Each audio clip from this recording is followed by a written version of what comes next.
چای دم کردم خونه را رفتم اکم برم لباسم پوشم مکتب تا دیر نکنم تا مکتب کچکم برم خانتا بزن بچه جان تیز که دیر نشود آوشا جان با سهاری روز خطی همو حوالی روی ها ما شما را 10 بار گفتیم بیالی کلی نه خوب میخزه خودش میرو آخی ای بچم تو کلینی ما خوب میخزه که روز بیگاه میشه خونه آدم زنده یک کس میداره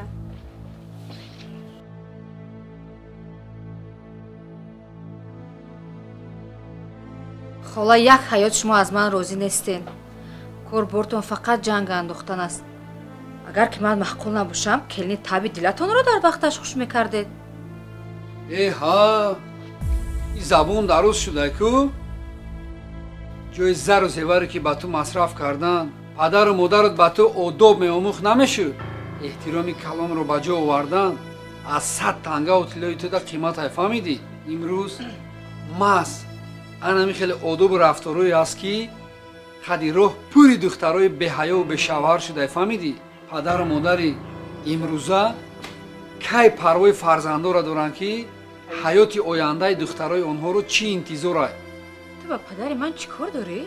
او همین پدرت را ارکای خاندانش کرده بخبر از اون که ارکگی ها در خانه شوهرش به کار نمی روه و بجایی که حوزی پدرت رحمت شنوه با این آدابی که تر داده لعنت میشنوه فهمیدی؟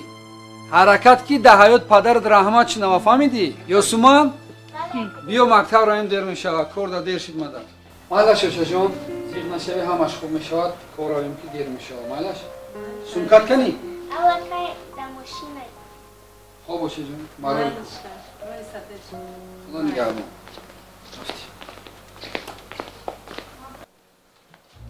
ها خالا با صبح سحر با مقصدت رسیدی ها؟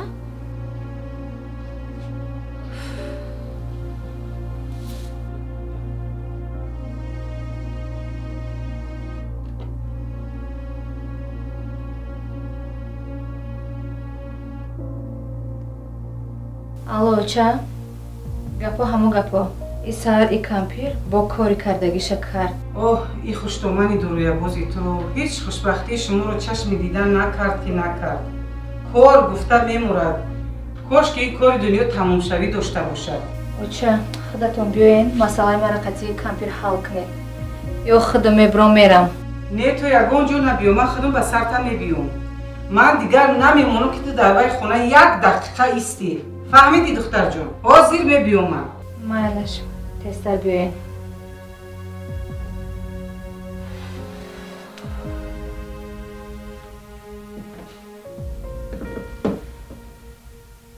хоҳарҷони ман بابا یک дарсакота нақс хун муаллима чизе мега гапша гӯш ку хоб ҳаққи устод ҳаққи муаллим ҳаст ба нарда болоя бачаҷон дарсакота нақс хун дарс ки тамом шид рост хона бё хоб бачаҷон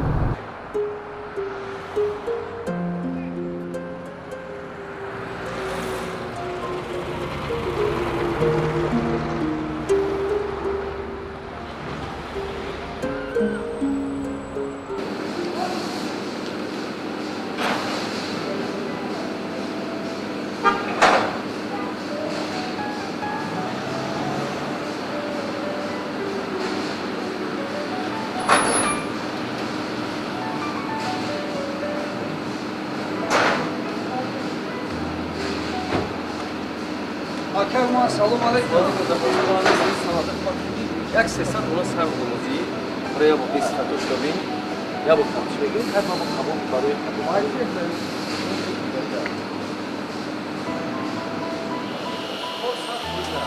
ягон камбудӣ не ягон камбудӣ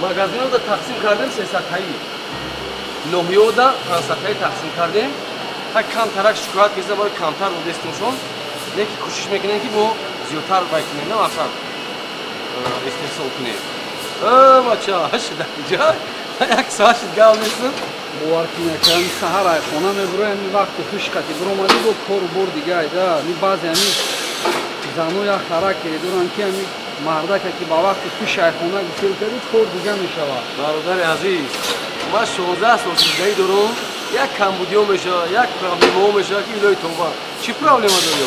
چی پرابلمه؟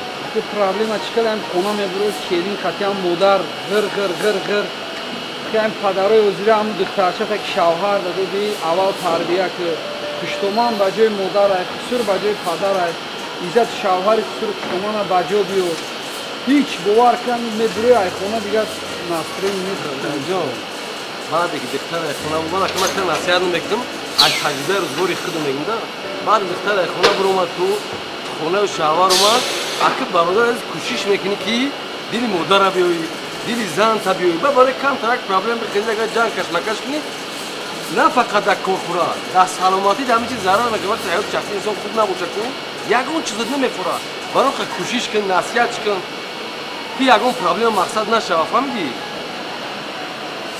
اکه عمر ما شما را فهمیدیم مردکو باید ما مردا باید زنها را تربیه کنیم نه بازی ما پدر مادر را گناهگار میکنیم که پدر مادر حضور بعضش فرزندا را تربیه نمیکنن چی پسر چی دختر مادرای ما وقت گندم میدرویدن نان میپختن زمین کشتو کار میکردن بخت عزت و حرمت خسور پشتمان را میکردن عزت و حرمت مهمانو را میکردن حاضر کلینو استیرالنی ماشینا لباسکورم میشویم نونی تیارم میبیاریم همه چیزی تیارم میبیاریم خورده خوب با زمینی با عزت حرمت خسور پشتمان کنه بعضی پدر مادر وقتی خواستگاری میروی انی قدر خلینگ بیار دختری مادر خلینگ پرسیدن میتونی فرزند تا تربیه کردن نمیتونی که بچه هم وقت شوهر کردی عزت حرمت پشتمان بجا بیار ساعتی 4 سحر خیز نمازکو تا خون حوالینو را رو یک کس از در خونه درومد که رحمت دوا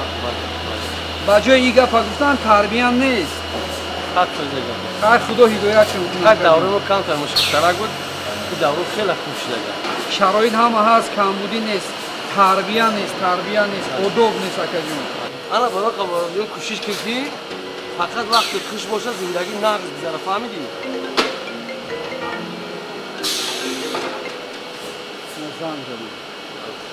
алло лабай با این کمپیر گپ زدن نمیشود خواهی خودم پرنده بگناه نیستی با خیالما اومدی نه اومدی من رفتم آز میبینم کشمی اکه خشم و کورا دیدن گیره چی کمبودی میشد ما بگونی ساعتو 14 میبینم خب مسئله кружков проблема нест ҳалш мекунем шумо кора серьёз набинем иншолло ҷои дамешини худо хоҳад таъриф карисиям ки оби газила яке аз беҳтарин обо хоб ака хайр буд хата хушки таъфи хишки фаҳмид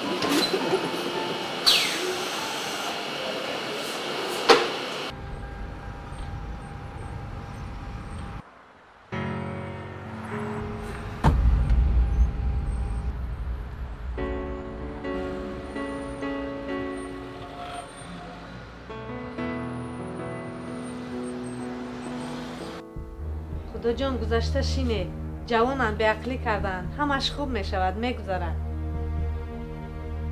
آسیا شیدی لباسات جمع کردی باقی موندهش صدقه سر بیا تست کن خدا جان آسیا یگان جا نمی رود شما به جای دخترتان را نصیحت کردن خانه او را ویران میکنید من و شما در وقتش کلین های بیگناه بودیم انا همون مادرانی تجربه زندگی دیده بود که ما به این روز رسیدیم راست میگویی یکی مادرای پیش پسراش نقطی کلیناشون جنگ نمیاندوختن دختری من که گناهگار است دیگه در این خونه نمیایسته فهمیدی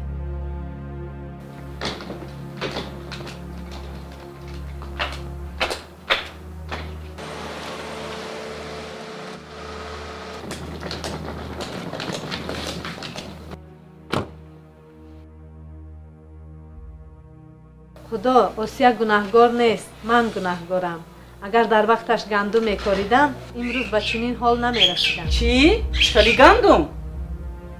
ای خدا جان در وقتش حسن و جمال زیبا داشتم که همه حوثی منم میخورد падару модари доранда доштам. дар хонаи шавҳар фақат гапи ман бояд гап мешуд. хуштомана писанд накардам. фақат хуштоманам дуои бад мекард ки илоҳо аз фарзандонат бинӣ. ана ин дуои хуштоман аст ки худо имрӯз ба ман чунин келин насиб гардон. ман аз келинам гиламанд нестам. ман аз худам гиламандам ки дар вақташ иззату ҳурмати хуштомана ба ҷо наовардам. имрӯз аз келинам дида истодам.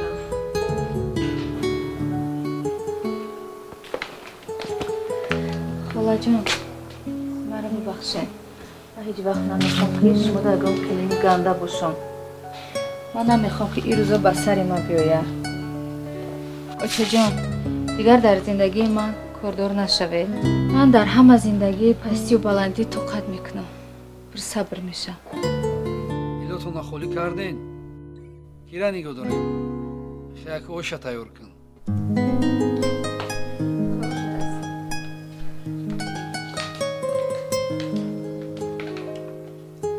اوش چی شید؟ یک دقیقه تایور میشود. شنگ خزانه.